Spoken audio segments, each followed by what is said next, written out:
Champions League final is finally here. PSG are looking to win their second Champions League in a row and officially establish themselves as the new powerhouse of European football. Arsenal are trying to win their first Champions League title in club history.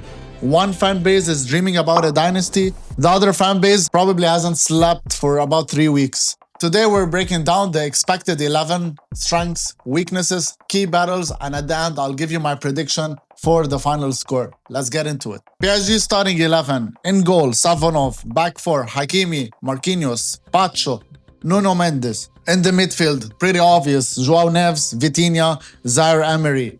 Front 3, Desiree Doué, Dembele, and Kvaratskhelia. Now on paper, this team is ridiculous. What you see is speed all around the pitch. Hakimi isn't really a right back. He's basically a right winger who occasionally checks to make sure his defensive duties still exist. On the opposite side, you've got Nuno Mendes, who somehow manages to be everywhere at once. This guy is incredible.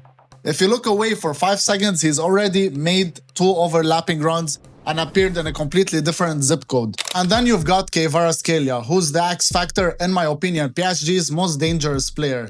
And also you've got Dembele. Dembele is football's version of a mystery box. Sometimes he's chaotic, and sometimes he's world class. And sometimes you get both in the same sequence. The real engine though is the midfield. Vitinha, one of the top midfielders in the world. What he does on the pitch goes unnoticed, and then the final whistle blows and suddenly he's completed 98% of his passes. He's dictated every phase of the game. Alongside him, João Neves brings intensity and ball recovery.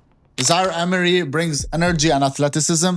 Together, they form one of the most complete midfields in Europe. I would put them next to Barcelona, even higher than Barcelona, just for consistency. But PSG aren't perfect. Their biggest strength is also their biggest weakness.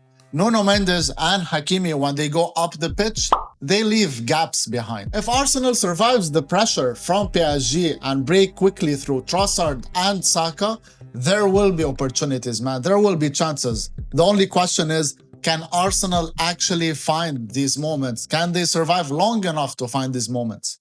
Moving to Arsenal. Arsenal starting 11. David Raya in goal.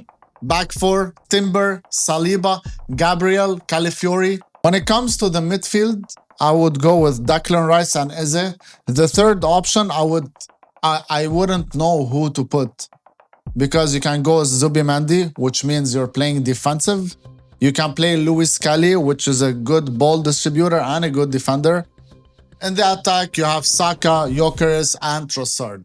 And if PSG's identity is speed and chaos, Arsenal's identity is control and discipline. Starting with Saliba and Gabriel, trying to dribble through these two this season has been about as enjoyable as filing your own taxes. They're physical, aggressive, and more importantly, they rarely panic. And then you've got Declan Rice. This guy is a juggernaut. I genuinely believe Rice could be the most important player on the pitch. He covers so much ground that sometimes I think Arsenal are playing with 12 men. And then comes Bukayo Saka. Every time Saka gets the ball, half the stadium stands up. The other half immediately starts sweating.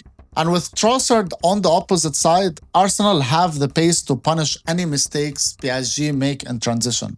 The concern for Arsenal is simple. Can they handle PSG's pressure for 90 minutes? Key battle 1, Declan Rice versus Vitinha. This might not be the matchup people talk about after the game, but it could decide the game. Vitinha wants rhythm, Rice wants disruption. Vitinha wants possession, Rice wants chaos.